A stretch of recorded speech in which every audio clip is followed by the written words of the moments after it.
O desaparecimento do indigenista Bruno Pereira e do jornalista Dom Phillips mobilizou a atenção de um país inteiro, despertou a atenção da imprensa internacional e trouxe os holofotes para o que acontece nesse exato momento aqui na Amazônia brasileira. Police in Brazil are searching for the bodies of two men, a British journalist Dom Phillips and a Brazilian expert on indigenous people, Bruno Pereira. Eu queria fazer um apelo ao governo federal e para os órgãos competentes a intensificar as buscas. And of course, like everybody in this house, we're deeply concerned about what may have happened to him. Police said a suspect has confessed to killing the two men. E realmente duas pessoas apenas num barco, numa região daquela, é uma aventura que não é recomendável.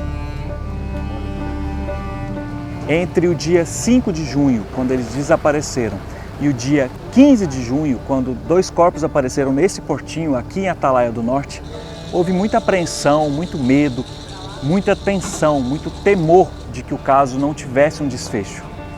Meu nome é Vinícius Sassini, sou repórter da Folha e eu vou contar tudo o que se sabe sobre a possível execução de Bruno e de Dom.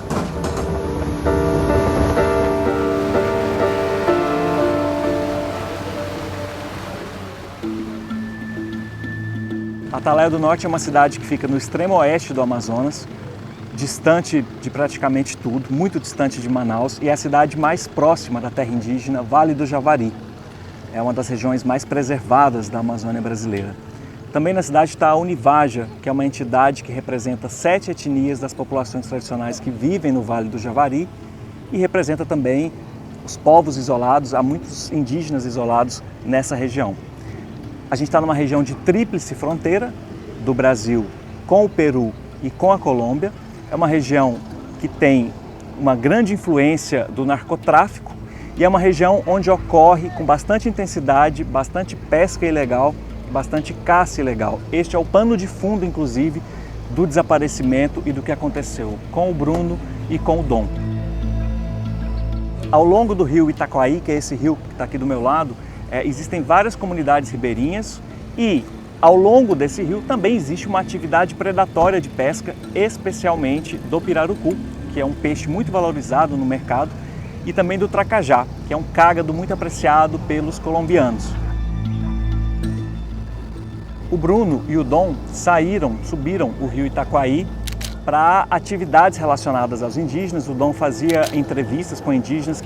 O Bruno era um indigenista, um servidor que atuou na FUNAI, que coordenou a área de povos isolados e que saiu em 2019, pediu licença da FUNAI em razão justamente desse escanteamento que o governo Bolsonaro faz com servidores que atuam na linha de frente no combate a atividades ilegais como pesca predatória, caça ilegal, atividades de garimpo. Escanteado dentro das suas funções na FUNAI, o Bruno decidiu pedir essa licença e passou a atuar diretamente com a Univaja, que é a associação representante das populações indígenas aqui nessa região. Esse é o dia do desaparecimento dos dois. No sábado ocorreram essas entrevistas que o Dom fez com alguns indígenas. No domingo, muito cedinho, o barco onde eles estavam parou na comunidade de São Rafael, onde vive um líder comunitário ali chamado pelas pessoas de churrasco. O interesse do Bruno nessa parada nessa comunidade era falar com o churrasco sobre a possibilidade de um manejo sustentável do pirarucu na região. Domingo, quando foi 6 horas da manhã, eu saí daqui para ir pescar, né? Quando foi, disse que umas 7 horas, ele chegou aqui para conversar comigo. Aí a mulher disse: seu Bruno, ele não está em casa, né? Ele saiu para ir pescar. Dona Zenira, eu vou deixar meu número pro seu churrasco, quando ele chegar do lago, né, ele me ligar. Aí quando foi à noite, eu tava aqui, aí eu olhei na proa e vi assim, o cara fardado com a arma, né? Bem aí foram perguntando se ele tinha reunido com nós. Não, o senhor aqui não reuniu com ninguém. Ele veio atrás de marcar uma reunião. Aí ele foi e disse assim: seu churrasco, o senhor sabe que o Bruno tá desaparecido? Eu disse: não, tá não sei não. E que ele saiu da comunidade. Que nem eu falo pra todo mundo, até lá na virada, né, que o senhor enxerga, olha pra lá.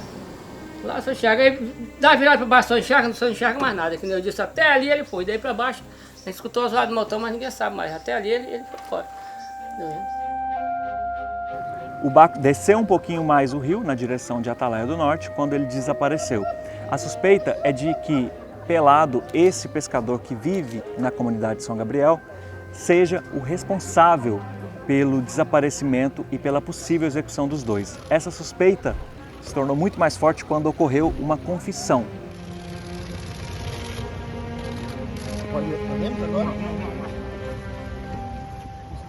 Feita essa confissão com uma descrição dos lugares para onde teriam sido levados os corpos, a Polícia Federal levou o Pelado no dia seguinte, mais ou menos ali por volta das 13 horas da quarta-feira, até a região da possível desova desses corpos, e eles encontraram os corpos numa distância de 3 quilômetros a partir da margem, e às 8 horas da noite, no horário aqui de Atalaia, 10 horas da noite em Brasília, o barco com a Polícia Federal retornou, trazendo então 2 corpos.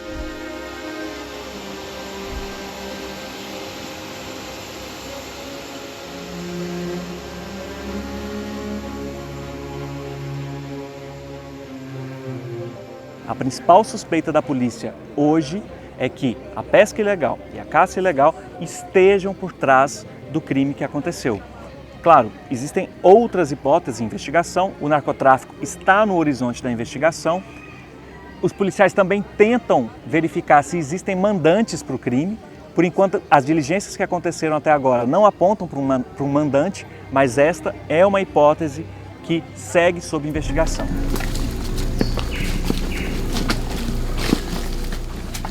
Desde o início, os indígenas participam ativamente das buscas. A partir do isolamento dessa área, eles continuaram participando das buscas, como se os indígenas tivessem realmente guiado o trabalho feito por policiais.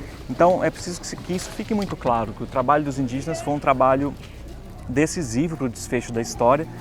O desaparecimento demorou a gerar uma mobilização por parte do governo Bolsonaro para que mandasse pessoas para cá para fazerem as buscas. Então, se não fosse a participação dos indígenas, é muito provável que essa história ainda não tivesse sido solucionada. O principal conflito aqui na região está associado à pesca ilegal. O pirarucu é um peixe altamente valorizado. Existem regras muito rígidas para que se pesque o pirarucu. Essa pesca tem que ocorrer basicamente dentro de regras de manejo sustentável, só que o plano de manejo que existe aqui, ele foi completamente abandonado. Nós estivemos, por exemplo, numa área que deveria ser um posto de fiscalização do INCRA e do IBAMA. INCRA e IBAMA, que são órgãos federais, deveriam fiscalizar tanto a execução desse plano de manejo, quanto um assentamento agroextrativista que existe na região, ao lado da terra indígena, e nada disso acontece. O posto de fiscalização é basicamente uma placa, e essa placa indica que ali existe um posto de fiscalização, mas não existem fiscais comunitários. A cota do pirarucu, ou seja, aquela quantidade que pode ser pescada num determinado período, não foi adotada no ano de 2021. Não há servidores do INCRA e do IBAMA aqui em Atalaia do Norte. Então o cenário é de um esvaziamento do Estado naquilo que ele deveria existir para investir no assentamento onde estão essas famílias de ribeirinhos, para investir no plano de manejo, e isso não existe. A partir desse abandono, existe um avanço da pesca ilegal do pirarucu, e este é o cenário em que se deu a provável execução do Bruno e do Dom, porque a vigilância indígena combatia essa pesca predatória e pessoas como o Bruno estavam ativamente combatendo esse tipo de atividade ilegal, de atividade predatória na região. A principal suspeita da polícia hoje é que a pesca ilegal e a caça ilegal estejam por trás do crime que aconteceu.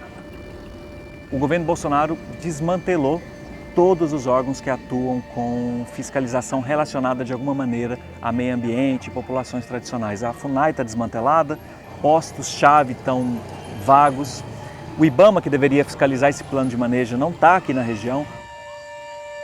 Esse é o modus operandi desse governo, ele sai desmantelando aquilo que na cabeça do presidente ele não está de acordo. Eu entendo que esse crime está muito associado a essa antipolítica adotada pelo governo Bolsonaro.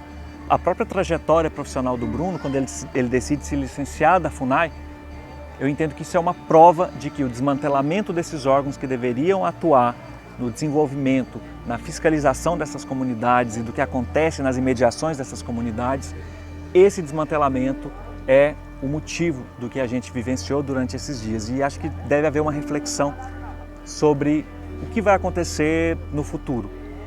Qual é a perspectiva para comunidades como as que a gente encontrou por aqui?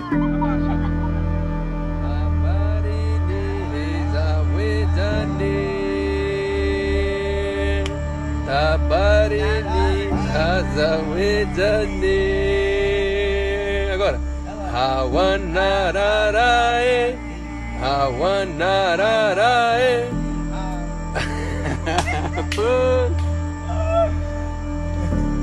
Ana Maria.